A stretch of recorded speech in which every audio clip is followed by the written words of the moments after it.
That is examination of the chest, examination of chest. ठीक है जी, ये बहुत इंपॉर्टेंट है। एग्जामिनेशन ऑफ द चेस्ट में कल हमने स्पेसिफिकली हार्ट के बारे में बात की थी, ठीक है। आज हम ओवरऑल रेस्पिरेटरी सिस्टम की बात कर रहे हैं। तो वहाँ पे आप लोगों को बताया जाता है कि examine the patient chest specifically heart. तो फिर आप लोगों ने जो कल वाला एग्जामिनेशन हमने की है वो करना है। आज हम ओवरऑल चेस्ट की बात करते हैं, और चेस्ट जब भी आता है इससे मुराद रेस्पिरेटरी सिस्टम होता है, that is called respiratory system. ठीक है, तो कहानी वही सेम है। पेशेंट के पास जाएंगे, ग्रीट करेंगे, सबसे पहले पेशेंट को सलाम करेंगे, फिर उसकी रिस्पांस पे वो वालेकुम सलाम बोलेगा, ठीक है। फिर हम बताएंगे कि हम कौन है, मेरा नाम डॉक्टर अली है, आज प्रोफेसर साहब ने आपकी छाती का मुआयना करने के लिए कहा गया है, ठीक है। आपका नाम, वो डायरेक्ट बताएगा मेरा नाम फॉर एग्जाम्पल फैजान है। फिर हमने उसकी क्या पूछनी है, एज, कि आपकी उम्र कितनी है, वो कहेगा 30 साल। अब देखे 3 दिन लेक्चर हमने लिए है, 4 दिन, और ये चीजें बार बार आती है ना, तो अभी आप लोग थोड़े कॉन्फिडेंट हो गए होंगे। ये चीजें हमने कैसे स्टार्ट करनी है। इनिशियली पहले दिन में इंसान को नहीं पता होता कि क्या करना है क्या नहीं करना, थोड़ी बहुत कॉन्फिडेंस अभी आई होगी आप लोगों को। ये चीजें जो आप लोगों को बता रहा हूँ ना, ये फ्लो के साथ बताना है, इसमें आप लोगों को रुकना नहीं है बस, ठीक है। ये सर को ये इम्प्रेशन डाले कि उसको पता चले कि यार ये बच्चा पढ़ क्या है, इसने प्रैक्टिस कर क्या है, ठीक है ना। मेन चीज आप लोगों की प्रैक्टिस है। फिर हम ये बताएंगे इस मुआयने के दौरान मैं आपकी छाती को देखकर हाथ लगाकर कुछ आलात का इस्तेमाल करके मुआयना करूंगा, और इस मुआयने को बेहतर बनाने के लिए मुझे आपका शर्ट या कमीज भी उतारना होगा। उम्मीद है कि आप भरपूर कोशिश करेंगे। तो वो कहेगा जी ठीक है। तो आप फिर उससे पूछे कि मैं आपको शर्ट उतारने में मदद करूं या आप खुद उतार सकेंगे, वो कहेगा मैं कर लूंगा। फिर आपने अपना इंस्पेक्शन स्टार्ट करना है। सबसे पहले हम क्या स्टार्ट करेंगे, inspection. The first thing that we start that is known as inspection. Inspection में हमने सिर्फ पेशेंट को देखना है और पेशेंट को टच नहीं करना है। Inspection is a step in examination that to see the patient for vital changes without touch the patient. तो हम इंस्पेक्शन याद रखें, चेस्ट एग्जामिनेशन में initially we should set the patient at 45 angle. किस एंगल पे, 45 एंगल। चाहे हम chest की एग्जामिनेशन करें चाहे हम हार्ट की करें, दोनों में पेशेंट को किस एंगल पे लेटाते हैं, 45 एंगल में। Number 1 point. नंबर 2 पॉइंट ये है कि सबसे पहले 45 एंगल पे हम पेशेंट को लेटाते हैं। इसके बाद हम क्या करते हैं, बेड के एंड से, बेड के एंड से मतलब के आखिर से मतलब स्टार्ट करते हैं, शुरू करते हैं। मतलब जो बेड का लास्ट पार्ट है वहां से हम स्टार्ट लेते हैं, वहां से हम शुरू करते हैं। क्लियर है, मैंने आप लोगों को बताया था बेड एंड से आते हैं, और पेशेंट इस तरह लेटा होगा और आपने at the level of patient आना है और उसकी चेस्ट पे एग्जामिन करना है। तो सबसे पहले आप लोगों ने देखना है शॉर्टनेस ऑफ ब्रेथ के बारे में, कि पेशेंट की ब्रीदिंग रेट क्या है, आया वो जल्दी जल्दी सांस ले रहे या आहिस्ता आहिस्ता सांस ले रहे। If respiratory rate is high that is called tachypnoea, अगर वो कम है दैट इज कॉल्ड ब्रेडेपनिया, इसको ब्रेडेपनिया कहते हैं। फिर इसके बाद हम क्या देखते हैं, सिमेट्री ऑफ द चेस्ट, कि दोनों साइड पे जो चेस्ट वाल है वो ठीक है कि नहीं, तो सिमेट्री ऑफ द चेस्ट। अब आप लोग ये भी सोचेंगे कि यार ये चीजें तो हम कल भी देख रहे थे। देखिए it is a chest examination, चाहे आप लंग्स को टारगेट करें चाहे आप हार्ट को टारगेट करें, है तो दोनों थोरेसिक कैविटी में। ये जो इंस्पेक्शन है हार्ट की और चेस्ट रेस्पिरेटरी सिस्टम की, वो दोनों क्या है, वो सेम है, वो बिल्कुल सेम है। जो चीज आपको उसमें नजर आएगी वो इसमें भी हम देखेंगे। फिर जनाब इसके बाद हम देखेंगे सिमेट्री के बाद कि साइनोसिस है कि नहीं, पेशेंट ब्लूइश डिस्कलरेशन का है कि नहीं। Cyanosis is a hall mark of hypoxia and it is a hall mark of retention of carbon dioxide. जब डीऑक्सी ब्लड बॉडी के अंदर बढ़ जाए तो वो एरिया ब्लू हो जाता है and it is called of cyanosis, ठीक है जी।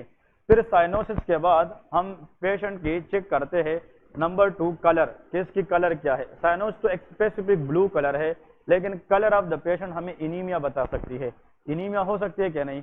और जब HB लेवल कम हो जाए इनीमिया के अंदर, the patient will look like paler, वो क्या नजर आएगा, पेलर नजर आएगा। तो paler is a sign of anaemia but cyanosis is a sign of increase carbon dioxide. Clear है। फिर इसके बाद हमने ये जनाब चीजें देख ली। फिर आप ऐसा करें पेशेंट के चेस्ट छाती के नजदीक आ जाए। ये तो हम इधर से देख रहे हैं ना, फिर आप ऐसा करें, राइट साइड पे आ जाए और पेशेंट की छाती के साथ नजदीक, चेस्ट के साथ। फिर इसके बाद लेके, इसके बाद मरीज के छाती के नजदीक आ जाए, ठीक है, ये चीज जहन में याद रखे। फिर जब हम छाती के नजदीक आते हैं तो फिर हम छाती के ऊपर जब नजदीक से एग्जामिन करेंगे तो स्कार देखेंगे कि नहीं, this scar will tell us may be patient ने चेस्ट ट्यूब पास किया है, ठीक है, तो स्कार हम देखेंगे। फिर इसके में चेस्ट वॉल डिफॉर्मिटी हो सकती है, आप लोगों को कल मैंने बताया था पिजन चेस्ट वगैरह हो सकती है, यहाँ पे लेके चेस्ट वॉल डिफॉर्मिटीज ये हो सकती है, chest wall deformities. Next point आप लोग ऐसा करें कि इसमें ये लिखना है कि कोई प्रीवियस इंसिजन कट या ये स्कार में थोरेकोस्टोमी वगैरह आ सकता है, क्लियर है, पिजन चेस्ट आ सकती है। फिर लेके swelling of the chest, chest की स्वेलिंग हो सकती है कि नहीं, स्वेलिंग वगैरह देखते हैं। ये सारी चीजें हम तब देखते हैं जब हम पेशेंट के सामने जाते, नजदीक जाते और उसकी छाती का नजदीक से मुआयना करते हैं। पेशेंट आप क्लोजर लुक से करते हैं, ठीक है, क्लोजर लुक। फिर इसके बाद पेशेंट को बताते हैं कि अपने हाथ को क्या करें, इस तरह फैलाए। तो हाथ में हम नेल को देखते हैं, क्या देते हैं, नेल और पूरी फिंगर्स को देखते हैं। तो यहाँ पे लेके अगर हम नेल को देखे, मतलब हाथ में अगर नाखून, ठीक है, नाखून जो क्या है, स्पून शेप है, कल मैंने बताया था स्पून शेप, तो इसको कोइलोनी क्या कहते हैं। और spoon shape nail is a hall mark of iron deficiency anaemia, ये आयरन डेफिशिएंसी एनीमिया के अंदर होती है, ठीक है। फिर इसके बाद हाथ में यही इंपॉर्टेंट चीज है। दूसरी बात, फिर हाथ में देखते हैं कि अगर इसकी हाथ ब्लू है, इसको कहते हैं पेरिफेरल साइनोसिस, इसको क्या कहते हैं, पेरिफेरल साइनोसिस। अगर हाथ में आपको साइनोसिस मिल गई, फिर इसको बताया कि अपनी जबान निकालें, अगर जबान की कलरेशन भी ब्लू है, इसको सेंट्रल साइनोसिस कहते हैं। तो सेंट्रल साइनोसिस हम देखते हैं टंग पे, पेरिफेरल साइनोसिस हम देखते हैं हाथों पे। पेरिफेरल साइनोसिस की मोस्ट लाइकली काजेस रिस्पिरेटरी होती है, सेंट्रल साइनोसिस की काजेस कार्डियक होती है, ये याद रखें, ठीक है ना। तो हार्ट प्रॉब्लम की वजह से ये सेंट्रल साइनोसिस होती है, रिस्पिरेटरी सिस्टम की वजह से पेरिफेरल साइनोसिस होती है। तो हाथ में हम क्या चेक करेंगे, peripheral cyanosis. Cyanosis is a due to increase carbon dioxide retention, और ऑक्सीजन लेवल क्या होता है, कम, हाइपोक्सिया की वजह से। फिर हाथ में हम ट्रेमर्स देखते हैं, क्या देखते हैं, tremors. Anyone in the whole class tell me about this, and the examiner will love to ask this कि why you suspect tremors in the hand while doing cardio respiratory chest examination। हाँ जी, carbon dioxide retention, इसमें हम tremors देखते हैं कि एस्टिरेक्सिस देखते हैं। हाँ शाबाश, ये गलत है, ठीक है, मतलब ये है कि कार्बन डाइऑक्साइड रिटेंशन में होती है एस्टिरेक्सिस, क्या होती है, asterixis. What is asterixis, carbon dioxide retention. इसको कहते हैं फ्लैपिंग ऑफ द रिस्ट, इसको क्या कहते हैं, फ्लैपिंग ऑफ द रिस्ट। इस पेशेंट को आप बताएंगे कि अपनी रिस्ट जॉइंट को एक्सटेंड करे, ऐसा हम ऐसा एक्सटेंड करेंगे तो इससे ये रिस्ट जॉइंट ड्रॉप हो जाएगा। इस रिस्ट जॉइंट को एक्सटेंड फॉर्म में enable to hold this condition is called of asterixis. Asterixis is a sign of carbon dioxide retention, clear है। लेकिन जो ट्रेमर है, ट्रेमर ये fine tremor, that is beta two agonist drug side effect, ये salbutamol side effect है। May be the patient you examine for respiratory system, he is asthmatic patient, वो asthma है और वो बीटा-2 एगोनिस्ट ले रहा है सल्ब्यूटामोल। तो सल्ब्यूटामोल की साइड इफेक्ट है फाइन ट्रेमर, ये बहुत इंपॉर्टेंट है, ठीक है ना। तो ये fine tremor that is for salbutamol overdose, ये स्टेप 1 में पढ़ा है ना। तो सल्ब्यूटामोल ओवरडोज ये बीटा-2 एगोनिस्ट है। फिर आपको सर यहाँ पे वाई में पूछेगा, शायद एग्जामिनेशन में आपको कहेगा कि आगे ना जाए, बस ठीक है। अब सल्ब्यूटामोल पे 2-3 बातें करें, देखें यहाँ पे याद रखें, this is the airway which is bronchus, ये क्या है, ब्रोंकस। इस ब्रोंकस के अंदर बीटा-2 रिसेप्टर होता है, that is called beta two receptor. Beta two present in the bronchus as well as in the blood vessels, ये 2 जगहों पे होता है। जो बीटा-2 रिसेप्टर है, ऐसे ड्रग जो बीटा-2 को एक्टिवेट करे उसको एगोनिस्ट कहते हैं, क्या कहते हैं, एगोनिस्ट। और ऐसे ड्रग जो बीटा-2 को ब्लॉक करे इसको एंटागोनिस्ट कहते हैं, ऐसा है ना, एंटागोनिस्ट, ठीक है। बीटा-2 एगोनिस्ट के अंदर हमारे पास कुछ ड्रग्स ऐसी होती है कि वो शॉर्ट एक्टिंग होती है, क्या होती है, शॉर्ट एक्टिंग। तो शॉर्ट एक्टिंग बीटा-2 एगोनिस्ट। और कुछ ड्रग क्या होती है, लॉन्ग एक्टिंग, इसको लॉन्ग SABA सेबा और इसको लेबा कहते हैं या लाबा, ठीक है। Short acting and long acting beta 2 agonist. जो शॉर्ट एक्टिंग है इसका बेस्ट एग्जांपल सल्ब्यूटामोल है। तो एग्जाम में आएगा salbutamol is family of which short acting beta 2 agonist, clear है। और जो लॉन्ग एक्टिंग है उसमें सल्मेट्रोल आता है, दैट इज कॉल्ड सल्मेट्रोल एंड फोरमेट्रोल, ये नाम सुने ना, फोरमेट्रोल। और इसके अंदर एल ब्यूटारोल भी आता है, that is called albuterol. These are the point to remember, ये फर्स्ट एड में है।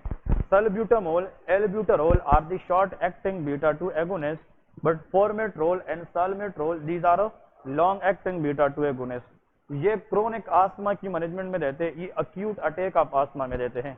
अगर अक्यूट अटैक हो जाए आस्थमा को, उसी टाइम पे हमने पेशेंट की सिविरिटी को क्या करना है, कम, तो हमने शॉर्ट एक्टिंग देने के लॉन्ग शॉर्ट एक्टिंग देना है ताकि क्विक एक्शन करे और पेशेंट को क्विक रिलीफ मिल जाए।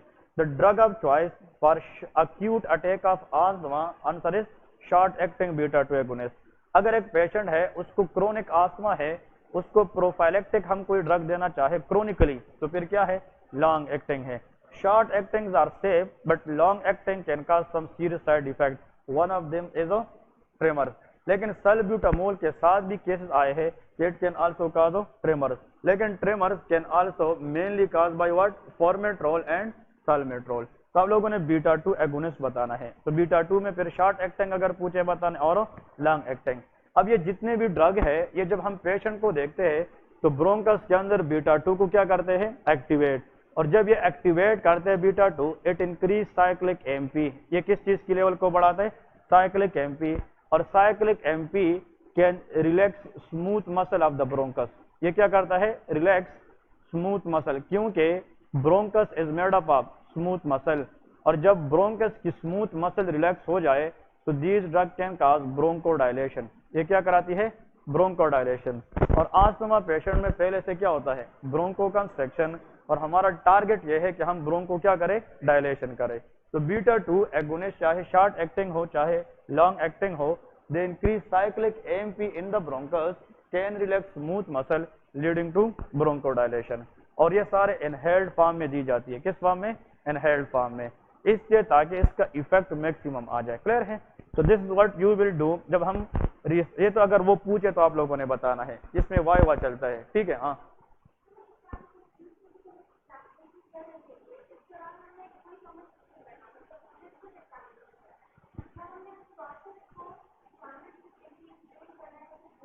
ओके।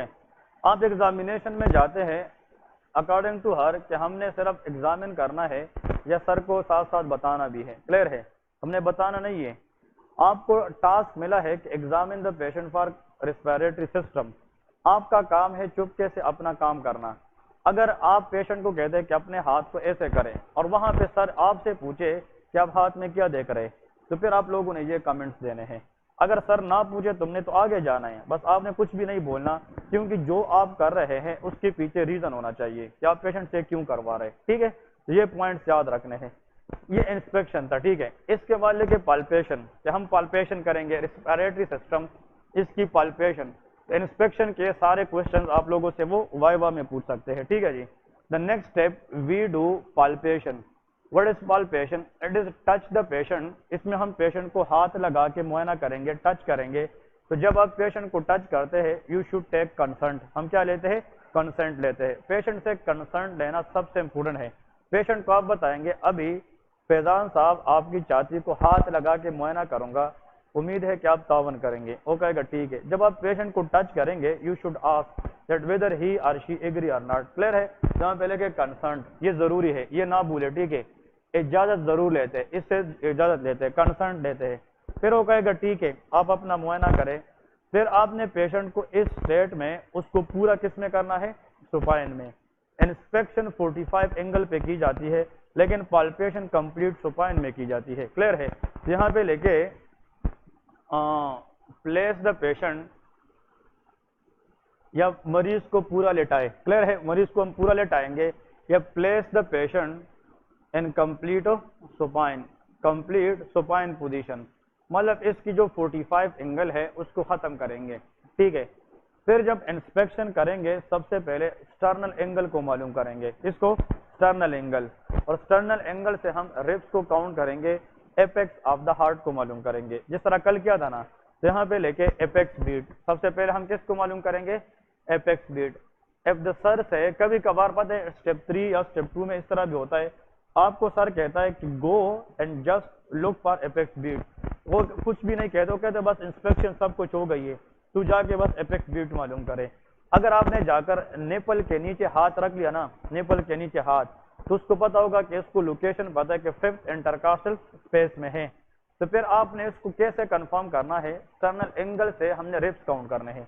अगर स्टर्नल एंगल से आपने रिप्स काउंट ना किए, how you know this is a 5th intercostal space. तो अगर आपको तरीका आता है, कभी कभार इसमें भी पास कर देता है। तो सबसे पहले temporary imaginary below the nipple हाथ रखे और फिर स्टर्नल एंगल से रिप्स को काउंट करे। तो अगर 5th इंटरकोस्टल स्पेस में है तो मिड क्लेविकुलर लाइन के नीचे वहां पे एपेक्स ऑफ दी हार्ट होती है, it is called mitral wall. इसको क्या कहते हैं, मेट्रल वॉल कहते हैं। तो एपेक्स बीट हम मालूम करते हैं, ठीक है। एपेक्स बीट मालूम करने के बाद जो चेस्ट में हम क्या करते हैं, लुक पर चेस्ट या चेस्ट एक्सपांशन मालूम करेंगे। क्या मालूम करेंगे, चेस्ट एक्सपांशन। चेस्ट एक्सपांशन ये अभी मैं बताऊंगा क्लिनिकली कैसे मालूम करते हैं। चेस्ट एक्सपांशन में याद रखे कभी कभार कम होता है, चेस्ट एक्सपांशन क्या होता है, कम। सिर्फ एक क्वेश्चन आएगा कि वो कौन सी कंडीशन है जिसमें चेस्ट एक्सपांशन कम होती है। नंबर 1 कोलैप्स लंग्स, किसके अंदर, कोलैप्स लंग्स। इसको हम एटीलेक्टेसिस भी कहते हैं, ये नाम सुना है, एटीलेक्टेसिस, जिसको हम NRDS, neonatal respiratory distress syndrome, NRDS है, एआरडीएस है, adult acute respiratory distress syndrome, या कोलैप्स लंग। अगर लंग्स है वो कोलैप्स है तो वो दोबारा एक्सपांड हो सकेंगे नहीं, तो उसमें चेस्ट एक्सपांशन क्या हो जाएगी। मैं सांस लेता हूँ, जब हम सांस लेते हैं तो हमारी चेस्ट में चेंज आती है कि नहीं, ये जो चेस्ट में चेंजेस है ये लंग्स की वजह से है। अगर लंग्स अंदर से कोलैप्स है तो जो चेस्ट एक्सपांशन है वो ज्यादा होगी कि कम, वो रिड्यूस हो जाती है। नेक्स्ट पॉइंट लेके पल्मोनरी फाइब्रोसिस, किसके अंदर, पल्मोनरी फाइब्रोसिस, क्योंकि जो फाइब्रोसिस का केस है इसमें सेल डेथ हो जाती है। जो पल्मोनरी लंग्स के अंदर सेल है उसकी नेक्रोसिस हो जाती है, तो जो सेल डाई है, सेल खत्म हुआ है, तो उसमें एक्सपांशन क्या होगी, वो कम होगी। और कभी कभार लंग एक्सपांशन क्या हो जाता है, इंक्रीज। मतलब अगर चेस्ट एक्सपांशन ज्यादा हो जाए, that is a hall mark of emphysema. ये किसके अंदर होती है, एम्फाइसीमा के अंदर। क्लियर है कि नहीं। न्यूमोथोरेक्स और पल्मोनरी इफ्यूजन या प्लूरल इफ्यूजन, न्यूमोथोरेक्स में लंग्स के इर्द गिर्द क्या चीजें कम्युलेट होती है, एयर, और जो प्लूरल इफ्यूजन है इसमें फ्लूइड होता है। दोनों का काम लंग्स को बाहर से कंप्रेस करना है, तो दोनों में लंग एक्सपांशन क्या होगी, कम। Pneumothorax, pleural effusion, pulmonary oedema, collapse lungs, pulmonary fibrosis, इन सब के अंदर चेस्ट एक्सपांशन कम हो जाती है। लेकिन एम्फाइसीमा के अंदर लंग एक्सपांशन बढ़ जाती है, क्योंकि इसमें beyond the limit lung expand हो जाते हैं। देखिए, the maximum expansion of the lungs is called compliance. इसको क्या कहते हैं, कंप्लायंस। फिजियोलॉजी के अंदर इसको कंप्लायंस कहते हैं कि maximum lung expansion is called compliance. और जो मैक्सिमम एक्सपांडेड लंग है उसका फिर से अपनी पोजीशन में आना, that is called elastic recoiling. इसको क्या कहते हैं, इलास्टिक रिकॉइलिंग। ये नाम सुना है कि नहीं। तो इलास्टिक रिकॉइलिंग से मुराद ये है कि लंग्स अपने हालत पे फिर से आ जाए, लेकिन अपने हालत से बियॉन्ड द लिमिट एक्सपांड होना, इज कॉल्ड कंप्लायंस। क्लियर है। तो मैक्सिमम कंप्लायंस होगी लिमिट में, विद इन फिजियोलॉजिकल लिमिट, तो फिर मैक्सिमम एयर आएगी और मैक्सिमम इलास्टिक रिकॉइलिंग होगी, तो हम मैक्सिमम कार्बन डाइऑक्साइड एक्सहेल करेंगे। तो जो कंप्लायंस है, मैक्सिमम एक्सपांशन है, वो मैक्सिमम एयर अकोमोडेट करने के लिए होता है, लेकिन जो गुड इलास्टिक रिकॉइलिंग है वो मैक्सिमम कार्बन डाइऑक्साइड एक्सहेल करने के लिए होता है। क्लियर है कि नहीं। अब अगर ऐसा कंडीशन जिसमें इलास्टिक रिकॉइलिंग खराब हो जाए, तो फिर कंप्लायंस लिमिट पे होगी कि beyond the limit, beyond the limit, तो lungs become boggy and very heavy, लेकिन वो दोबारा कंट्रैक्ट नहीं करेगी। ऐसा कंडीशन जिसमें कंप्लायंस बहुत बढ़ जाए लेकिन इलास्टिक रिकॉइलिंग कम हो जाए, दैट इज कॉल्ड एम्फाइसीमा। इसको क्या कहते हैं, एम्फाइसीमा। तो एम्फाइसीमा पेशेंट के अंदर कंप्लायंस तो बहुत बढ़ती है, लंग्स बहुत हैवीली डायलेट हो जाते हैं, लेकिन वो दोबारा इलास्टिक रिकॉइल नहीं करते। तो अगर वो दोबारा नहीं आएंगे तो लंग्स इसमें डायलेट होंगे कि कंट्रैक्ट होंगे, डायलेट, तो ओवरऑल चेस्ट एक्सपांशन क्या होगी, ज्यादा, इसलिए एम्फाइसीमा में चेस्ट एक्सपांशन बढ़ जाती है। क्लियर है क्या नहीं। Emphysema is a component of COPD, chronic bronchitis और एम्फाइसीमा को क्या कहते हैं, COPD, chronic obstructed pulmonary disease. अब एग्जाम में क्वेश्चन आएगा what is the common cause of emphysema, the leading cause is chronic smoking. COPD की लीडिंग काज क्या होती है, स्मोकिंग होती है। लेकिन इस इलास्टिक रिकॉइलिंग को डैमेज करने के लिए लंग्स में एक एंजाइम होता है, उसका नाम है ट्रिप्सिन, और इसका दूसरा नाम है इलास्टेज। क्या, इलास्टेज। इलास्टेज इसको इसलिए कहते हैं, this is the enzyme which help to damage elastic recoiling of the lungs. ये डैमेजिंग एंजाइम है, लेकिन इसके खिलाफ इस इलास्टेज का दूसरा नाम क्या है, आइए, ट्रिप्सिन। तो ट्रिप्सिन अच्छी चीज है, अगर ज्यादा हो जाए कि बुरी है, ये बुरी है, ये इलास्टिक रिकॉइलिंग खराब करता है। तो इसके खिलाफ लंग्स में एक और बंदा होगा, इसका नाम अल्फा 1 एंटी ट्रिप्सिन है। क्या है, अल्फा 1 एंटी ट्रिप्सिन। ये एंटी है अगेंस्ट दिस ट्रिप्सिन, ये इलास्टिक रिकॉइलिंग को प्रिवेंट करता है कि डैमेज ना हो जाए। अगर किसी बंदे में इसकी डेफिशिएंसी हो तो उसमें ट्रिप्सिन लेवल ज्यादा होगा क्या नहीं, तो इलास्टिक रिकॉइलिंग खराब होने की चांसेस है क्या नहीं, तो फिर उस बंदे में क्या होगा, एम्फाइसीमा। तो बच्चों के अंदर कंजेनिटली अगर एम्फाइसीमा हो, the leading cause is alpha 1 anti trypsin deficiency. ये नाम सुना है क्या नहीं, तो अल्फा 1 एंटी ट्रिप्सिन डेफिशिएंसी, फिर से सुन ले, normally trypsin want to damage elastic recoiling of the lungs. ये चाहता है कि लंग्स दोबारा रिकॉइल ना करे और लंग बियॉन्ड द लिमिट क्या हो जाए, डायलेट। लेकिन इस ट्रिप्सिन की काम को लिमिट रखने के लिए क्या होता है, एंटी ट्रिप्सिन होता है। अब एंटी ट्रिप्सिन अगर बच्चों में बाई बर्थ डेफिशिएंट है, माँ बाप से कोई जीन ऐसा है कि उसमें ये डेफिशिएंट है, तो फिर इसका काम तो बढ़ जाएगा, तो इस पे चिक बैलेंस नहीं होगा, तो फिर इलास्टिक रिकॉइलिंग को खराब करके बियॉन्ड द लिमिट लंग्स को क्या करेंगे, रिलैक्स करेंगे। तो एम्फाइसीमा का एडल्ट्स के अंदर most common cause chronic smoking है, लेकिन बच्चों के अंदर अल्फा 1 एंटी ट्रिप्सिन डेफिशिएंसी है। ये एमसीक्यू जरूर आता है, ठीक है ना, तो ये भी वाइवा के क्वेश्चन है सारे। तो ये जनाब हमने फिर चेस्ट एक्सपांशन देखनी है। बस चेस्ट एक्सपांशन देखनी कैसे है वो हम नेक्स्ट हाफ में इधर परफॉर्म करेंगे, लेकिन पाल्पेशन में effects of the heart beat देखते हैं और चेस्ट क्या देखते हैं, expansion. Sir will ask you what are the pulmonary causes which can increase chest expansion and what are the causes which decrease chest expansion. Emphysema is the leading cause where chest expansion is increased, लेकिन pleural effusion, pulmonary fibrosis, collapsed lung ये chest expansion को decrease कर देती है। समझ गए क्या नहीं, this what you people। अब emphysema के अंदर expiration prolong होगी कि short होगी, anyone? emphysema पेशेंट में lungs beyond the limit dilate है, तो उसमें जो पेशेंट एक्सपायरेशन करेगी वो शॉर्ट होगी कि लॉन्ग, ओके। देखिए इसमें एक्सपायरेशन हमेशा प्रोलॉन्ग्ड होती है, ठीक है। ये क्वेश्चन आता है व्हाई, क्योंकि लंग्स के अंदर एयर तो जा रही है लेकिन लंग से वापस रिक्वायरिंग नहीं है ना, तो कार्बन डाइऑक्साइड बाहर नहीं जा रही है, तो ये बंदा कार्बन डाइऑक्साइड को एक्सहेल करने की मैक्सिमम कोशिश करेगा, तो अपना एक्सपायरेटरी टाइम को क्या करेगी, बढ़ाएगी। To get ride of excess carbon dioxide from the lung, these people prolong their expiration. तो इस तरह मतलब ज्यादा टाइम तक सांस छोड़ेंगे और जो कार्बन डाइऑक्साइड इसकी कहां पे लगेगी, लिप्स पे, इस वजह से पिंक पफर या पर्स लिप्स इसको कहते हैं। तो एम्फाइसीमा के अंदर पर्स लिप्स या पिंक पफर भी होता है। क्लियर है कि नहीं, कहने का मतलब कि जो रिकॉइलिंग खराब है, रिकॉइलिंग का मतलब कार्बन डाइऑक्साइड बाहर निकालना खराब है, तो कार्बन डाइऑक्साइड क्या है, ये तो एसिडिक गैस है, ये रिस्पायरेटरी एसिडोसिस करा सकता है, तो उसको बचाने के लिए ये बंदा प्रोलॉन्ग क्या करेगा, एक्सपायरेशन करेगा। क्लियर है, तो these are the tricky point remember for the viva. Next इसके अंदर चेस्ट एक्सपांशन हमने देख ली, चेस्ट एक्सपांशन के बाद हम क्या करेंगे, परकशन करेंगे। Third number step is percussion. तो percussion is a important step in case of respiratory exam. जब हम रेस्पिरेटरी एग्जाम करते हैं तो उसमें परकशन करना जरूरी है कि नहीं, तो हम परकशन करेंगे, ठीक है। Percussion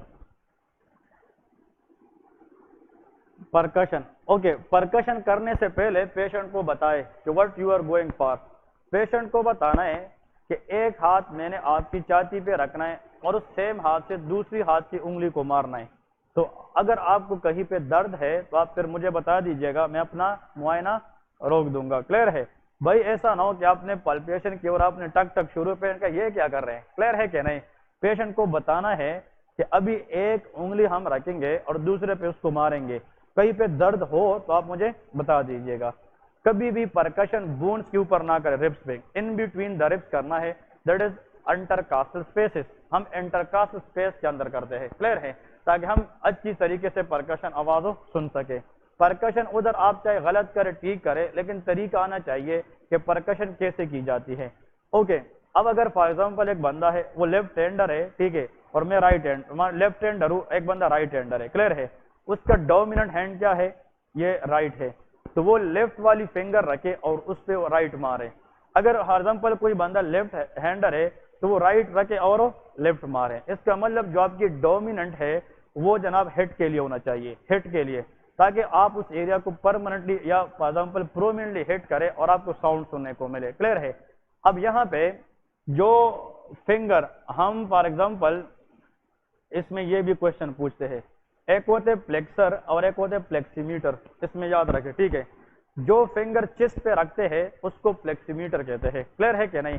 finger on the chest, finger on chest, जो चेस्ट पे आपने उंगली रखी है उसका नाम क्या है, फ्लेक्सीमीटर, और जिस फिंगर पे उसको मारा जाता है उसको फ्लेक्सर कहते हैं, क्लियर है कि नहीं। तो ये फ्लेक्सर वो फिंगर है जिस पे हमने टैप करनी है, और जिस फिंगर पे करनी है उसका नाम क्या है, फ्लेक्सीमीटर है। ये बात आप लोगों ने याद रखना है। तो मैक्सिमम वेट किसने बेयर करना है, फ्लेक्सर ने कि फ्लेक्सीमीटर ने।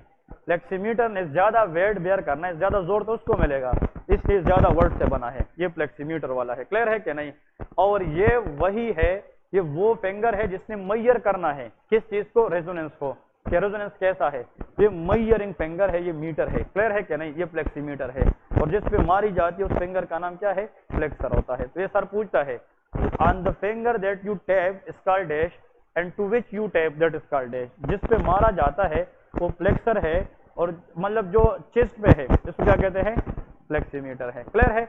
ओके, अब वाइवा क्वेश्चन इसमें दो आएंगे, ठीक है। अगर सर पूछे कि यार जो आपने परकशन की है उसमें रेजोनेंस नोट आया है, कौन सा नोट आया है, रेजोनेंस, तो resonance note mean normal lung, क्योंकि एयर होगा एयर, तो इसका मतलब कौन सा परकशन नोट आएगा, रेजोनेंस।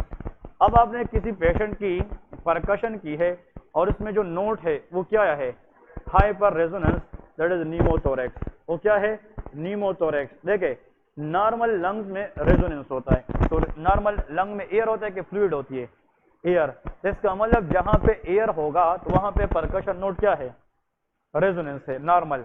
जब एयर ज्यादा होगा तो क्या होगा, हाइपर रेजोनेंस होगा, और एक्सेस एयर को क्या कहते हैं, नीमोथोरेक्स। तो नीमोथोरेक्स विल शो हाइपर रेजोनेंस। अगर आ जाए डल, डल रेजोनेंस, ये आपसे सिर्फ वाइवा में पूछेगा, डल रेजोनेंस इज निमोनिया, ये क्या है, निमोनिया है। निमोनिया मीन कंसोलिडेशन हुई है, क्लियर है, निमोनिया। लेकिन अगर the word is stony dull आ जाए, stony dull that is pleural effusion, कि लंग्स के इर्द गिर्द एक्सिस क्या है, फ्लूइड है, दैट इज प्लूरल इफ्यूजन। तो देख इसमें एक क्वेश्चन जरूर आता है, resonance note on percussion shows normal lung, hyper resonance will show नीमोथोरेक्स, और जो डल रेजोनेंस है वो निमोनिया बताता है, जो स्टोनी डलनेस है वो प्लूरल इफ्यूजन बताता है, ठीक है। तो ये आप लोगों ने जरूर याद रखना है। इसके बाद जब हम परकशन करते हैं, द लास्ट स्टेप इज अस्कुल्टेशन, हम क्या करेंगे, अस्कुल्टेशन करेंगे। अस्कुल्टेशन करने के लिए आप लोगों ने इन बिटवीन क्या याद रखना है, मतलब in between intercostal space stethoscope रखना है, साउंड सुनते हैं। फिर इसके बाद याद रखें, अगर एक बंदा है वो सांस लेता है और इसमें इंस्पायरेटरी क्या है, क्रैकल से, क्या है, इंस्पायरेटरी, इसका मतलब आप स्टेथोस्कोप रखेंगे, पेशेंट को बताएंगे सांस ले ले, हम कहते हैं ना सांस ले सांस छोड़ दे, जब वो सांस लेगा और उसमें एबनॉर्मल साउंड आ जाए, ये अपर रिस्पायरेटरी ट्रैक्ट ऑब्स्ट्रक्शन है। ये क्या है, अपर रिस्पायरेटरी ट्रैक्ट ऑब्स्ट्रक्शन है। तो अपर रिस्पायरेटरी ट्रैक्ट ऑब्स्ट्रक्शन में इंस्पायरेटरी क्रैकल आता है, क्लियर है कि नहीं। अगर जनाब आप फॉर एग्जाम्पल साउंड सुनते हैं और उसमें एक्सपायरेटरी वीज आ जाए, क्या चीज आ जाए, एक्सपायरेटरी, सांस वो लेगा वो ठीक है, सांस छोड़ने से उसको वीज आता है, ये आस्थमा है, ये क्या है, ब्रोंकियल आस्थमा। तो ब्रोंकियल आस्थमा पेशेंट में देयर इज एक्सपायरेटरी वीज, ये याद रखें। जब वो सांस छोड़ेगा तो आपको एबनॉर्मल साउंड सुनने को मिलेगा, ये क्या है, एक्सपायरेटरी वीज है, वीज इज एबनॉर्मल विस्लिंग साउंड, ये एक्सपायरेटरी वीज है। लेकिन अगर कोर्स क्रैकल आ जाए, वो वाइवा में पूछे कि कोर्स क्रैकल, ठीक है, कोर्स क्रैकल, या आपको वो कहे क्रेपिटस, क्या चीज कहे, क्रेपिटस, या आर वो कहे क्रैक राल्स, क्या कहे, राल, इन सब की बातें सेम है। ये इंस्पायरेटरी भी हो सकती है और एक्सपायरेटरी भी। ये पल्मोनरी एडिमा है। ये किसकी केस है? Pulmonary oedema. क्लियर है? ये वाइवा के क्वेश्चन है। तो इसका मतलब ये है इंस्पायरेटरी क्रैकल्स, और इसको हम इंस्पायरेटरी स्ट्राइडर भी कहते हैं। क्या कहते हैं? Inspiratory strider. नाम सुना है क्या? नहीं। Inspiratory strider that is upper respiratory tract obstruction, कोई भी चीज हो सकती है। अगर एक्सपायरेटरी वीज आ जाए तो फिर ये क्या है? That is known as asthma. लेकिन अगर फॉर एग्जांपल पेशेंट है उसमें क्रैकल सुनने को मिले, राल्स आ जाए या क्रेपिटस आ जाए, तो that is mean access fluid in the lungs, और इसको हम पल्मोनरी एडिमा कहते हैं। तो फ्लूइड नहीं है, ये पल्मोनरी एडिमा है, पल्मोनरी एडिमा। नेक्स्ट बात याद रखें, हम स्टेटोस्कोप रखेंगे। ये तो आप लोगों ने एरिया सुन लिया। फिर इसके बाद स्टेटोस्कोप रखते हैं चेस्ट पे और पेशेंट को बताते हैं 99 बोले। क्या बोले? 99। तो आप स्टेटोस्कोप पे सुनेंगे, जवाब लगे वो 99 बोलेगा। अगर उसकी आवाज आपको रेजोनेंस आ रही है, मतलब इस तरह गूंज से आ रही है, इसका मतलब बिल्कुल ठीक है। अगर उसकी 99 आप धीमे से सुन रहे, बहुत हल्के से सुन रहे, इसका मतलब रेस्पिरेटरी ट्रैक के अंदर कहीं पे कंसोलिडेशन है। तो उसको कहते हैं वोकल रेजोनेंस। इसको क्या कहते हैं? Vocal resonance. कि भाई आप पेशेंट की आवाज सुनते हैं, vocal is the word for sound. आप पेशेंट की साउंड सुनते हैं और उसकी रेजोनेंस ही चेक करते हैं कि वो आपको सही आवाज सुनाई दे रहा है कि नहीं। अगर वोकल रेजोनेंस कम है, मतलब वो कम आपको आवाज सुनाई दे रहा है, इसका मतलब यह है कि कहीं कहीं कंसोलिडेशन है, निमोनिया इज द केस। तो वोकल रेजोनेंस किस में कम हो जाता है? निमोनिया में। लेकिन अगर वोकल रेजोनेंस ज्यादा है तो एयर ज्यादा होगा कि कम? ज्यादा होगा। ये नीमोथोरेक्स का पेशेंट होता है। तो रेजोनेंस का मतलब यह है कि एयर, कि भाई रेजोनेंस मीन नॉर्मल लंग, कि वहां पे एयर है। अब आप उसको, मैं अभी ये परफॉर्म करूंगा, लेकिन आप उसको कहेंगे कि 99 बोले और स्टेटोस्कोप पे आप सुन रहे और वो बोलेगा आहिस्ता लेकिन आपको तेज सुनने को मिले, इसका मतलब कि एयर कंटेंट क्या है? ज्यादा है। ये नीमोथोरेक्स है। लेकिन अगर वो बोलेगा कम और इससे भी कम आपको सुनने को मिले, तो ये फिर वोकल रेजोनेंस कम है, कंसोलिडेशन है लंग्स के अंदर। क्योंकि सॉलिड कंसोलिडेशन के अंदर जो साउंड वेव है वो सही तरीके से ट्रेवल नहीं करती, तो फिर ये निमोनिया का केस है। क्लियर है? तो इसको हम कहते हैं वोकल रेजोनेंस। तो वोकल रेजोनेंस और इसके साथ एक होते हैं वोकल फ्रेमेटस, लेकिन वो इंपोर्टेंट नहीं है। लेकिन अस्कल्टेशन में साउंड सुनते हैं और ये वोकल रेजोनेंस सुनते हैं। फिर इसके बाद पेशेंट को हम एक्सपोज जो किया था उसको कवर करेंगे। उसको कहेंगे कि आप अपना शर्ट पहन ले, मैंने अपना मुआयना कंप्लीट कर लिया है और आपकी तावन का बहुत बहुत शुक्रिया। ठीक है? फिर आप सैनिटाइज करके अपना केस जो है वो सीनियर को बताएंगे। Sir, today I examine my patient regarding the front of the chest. On my inspection the chest is clear, there is no scar, no central cyanosis, no peripheral cyanosis, and the patient on inspection I noted fine tremor. Clear है कि नहीं? Fine tremor. And on my palpation apex beat is in the fifth intercostal space at the mid clavicular line, but on auscultation, on percussion I heard abnormal resonance। abnormal resonance में कोई भी चीज आ सकती है। ठीक है? अब वो कहेगा abnormal resonance के टाइप्स बताए, तो अब लोगों ने फिर ये बताना है। क्लियर है? abnormal resonance and on my auscultation there is expiratory wheeze, so my provisional diagnosis is bronchial asthma। तो एक्सपायरेटरी वीज भी आपने सुन ली है, और इसके साथ साथ इंस्पेक्शन पे जनाब कोई ऐसा सच कुछ भी नहीं था। लेकिन आपने जब फॉर एग्जाम्पल पाल्पेशन की थी, पाल्पेशन, तो उसमें आपको जनाब ये एक्सकल्टेशन, परकशन में क्या था? Abnormal resonance. तो आस्मा में ये रेजोनेंस हाइपर भी हो सकता है, हाइपो भी, इसमें कोई स्पेसिफिक नहीं होगा, लेकिन एबनॉर्मल रेजोनेंस होता है। लेकिन अस्कुल्टेशन जब हम करते हैं तो उससे हमें क्या मिलेगा? एक्सपायरेटरी वीज मिलेगी। तो एक्सपायरेटरी वीज आप लोगों को जब मिलेगी, और इसको फाइन ट्रेमर थे, और फाइन ट्रेमर मैंने इसलिए बताया, मे be the patient put on chronic beta 2 agonist. तो इसको सल्मेट्रोल या फॉर्मेट्रोल स्टार्ट किया होगा और उसकी साइड इफेक्ट क्या है? फाइन ट्रेमर है। तो फाइन ट्रेमर अगर है और इसमें एक्सपायरेटरी वीज है, it's mean this is unknown case of bronchial asthma patient. Clear है? तो this what about this is the chest. लेकिन ये फ्रंट से हमने की है। अगर आपने फिर एग्जामिनेशन करी है कहाँ पे? Back of the chest. Front पे जब हम करते तो पेशेंट को किस एंगल पे लेटाते? 45, और इसके बाद सुपाइन में लेटाते हैं। जब आप बैक पे करते तो पेशेंट को बिठा कर एग्जामिनेशन करते हैं, क्योंकि पेशेंट इस तरफ बैठा होगा तो हमें बैक एक्सपोज होगा ना। तो याद रखे, you can examine the patient for front of the chest on supine position but you should examine the back of the chest while sitting position, ये याद रखें, ठीक है ना। इसमें पेशेंट को बिठाते हैं और पीछे जाकर पेशेंट की हम इंस्पेक्शन करेंगे, पाल्पेशन करेंगे, सेम परकशन करेंगे और अस्कल्टेशन करेंगे। अप्रोच दोनों की सेम है लेकिन पोजीशनिंग ऑफ द पेशेंट दोनों की क्या है, वो डिफरेंट है जी। वोकल रेजोनेंस, हाँ वोकल रेजोनेंस ये है कि जो हम स्टेटोस्कोप रखते हैं, पेशेंट को कोई वर्ड बताते हैं, क्या 99 बोले या 33 बोले 99, तो वो कहेगा 91, हमें आवाज सुनने को मिलेगा। अब अगर वो कम बोले और हमें बहुत तेज सुनने को मिले, इसको कहते हैं वोकल रेजोनेंस हाई, इंक्रीज है, इसका मतलब एयर ज्यादा है लंग में, ये न्यूमोथोरैक्स है। अगर वो कम है तो यहाँ पे कई कंसोलिडेशन है या निमोनिया वगैरह है इसके अंदर, क्लियर है। लेकिन this is just a clue कि my patient may have like this, but definitive diagnose हम तब बनाते हैं जब फर्दर इन्वेस्टिगेशन करें, लाइक चेस्ट एक्सरे करे, स्पायरोमेट्री का नाम सुने कि नहीं, हम स्पायरोमेट्री करते हैं, उसमें हम FEV1 रेशो देखते हैं कि फोर्सफुल एक्सपिरेटरी वॉल्यूम कितना है, तो फर्दर चेस्ट एक्सरे वगैरह से पता चलेगा कि इस पेशेंट को पर्टिकुलरली क्या प्रॉब्लम है। तो this what you should know for the examination of chest.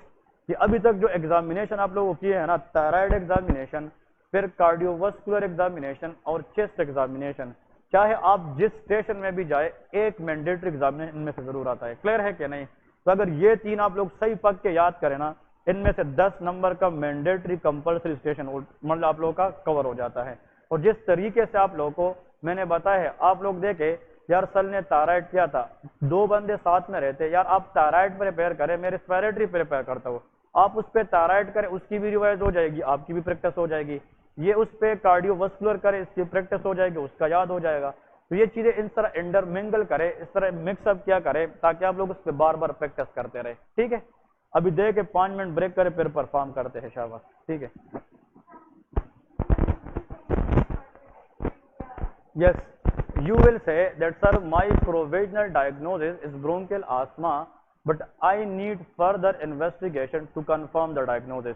Sir वो कहेगा कैसे, sir like spirometry and chest x-rays along with family history, क्योंकि bronchial asthma family history में भी हो सकती है, क्लियर है। तो you will say to confirm my diagnosis I need further investigation, clear है। लेकिन आपको बस सर आपकी अप्रोच को देख के कभी कभार आपको कहते हैं स्टार्ट करें, आपने सैनिटाइजर से स्टार्ट किया, पेशेंट के पास गए, तरीके से मैनर के साथ स्टार्ट किया ना, वहां से वो 10/10 लगाते, फिर तुम करते रहो, वो फिर कुछ नहीं कहता। जब आपकी अप्रोच इनिशियल ठीक है ना, इसका मतलब बीच में गलतियां होती रहती है, वो उसको माइंड नहीं करता। आपकी अप्रोच पेशेंट की तरफ अच्छी होनी चाहिए, आप पास वहां से हो जाते हैं, क्लियर है कि नहीं। और जिस बंदे की अप्रोच गलत है, कुछ लोग होते हैं वो आते हैं, पेशेंट के पास गए ना, आपसे सैनिटाइजर भूल गया, अब फिर वापस ना आए कि सैनिटाइज करके वापस जाए, क्योंकि सर ने नोट ही नहीं किया होगा, तुम अपना गलती उसको खुद बता रहे। तो मतलब सैनिटाइजर इज द मस्ट, क्योंकि एक ऐसे एरा में रहते हैं, कोविड का जमाना है, तो सैनिटाइजर तो हर एक के जहन में है ना, ठीक है ना। तो सैनिटाइजर तो आप लोगों ने करना ही करना है, लेकिन अगर ना कर पाए, you should proceed your examination, do not go back. जो स्टेप पे गए हैं ना, उससे वापस आना, ये बहुत बैड इंप्रेशन देता है, कि याद रखे। तो जिस स्टेप में आप कर रहे हैं उसके आगे जाए, उसके बैक जो चीज, अब आप पल्पेशन, आपने स्कल्टेशन किए, लेकिन आपने पेशेंट को 99 का नहीं बोला, रेजोनेंस छोड़ दिया, नो प्रॉब्लम, वो फेल नहीं करेगा। लेकिन आप दोबारा आ रहे, आप पेशेंट को भी डिस्टर्ब कर रहे, आप एग्जामिनर को भी डिस्टर्ब कर रहे। तो जो चीज आपने की और वो आपसे गलत हो गया या आपसे रह गया, बस इस पे आगे जाए, वापस नहीं आना है, ये ट्रिक याद रखना है, ठीक है ना। क्योंकि हमने प्रोफेसर से सीखा है कि they dislike the thing that you go back and do it again, clear है। Whatever you skip, no problem, skip, go ahead, आगे जाए, ठीक है ना। 5 मिनट ब्रेक कर फिर परफॉर्म करते शाबाश। कल इंशाल्लाह एब्डोमेन की करेंगे, पूरी एब्डोमेन की इंशाल्लाह।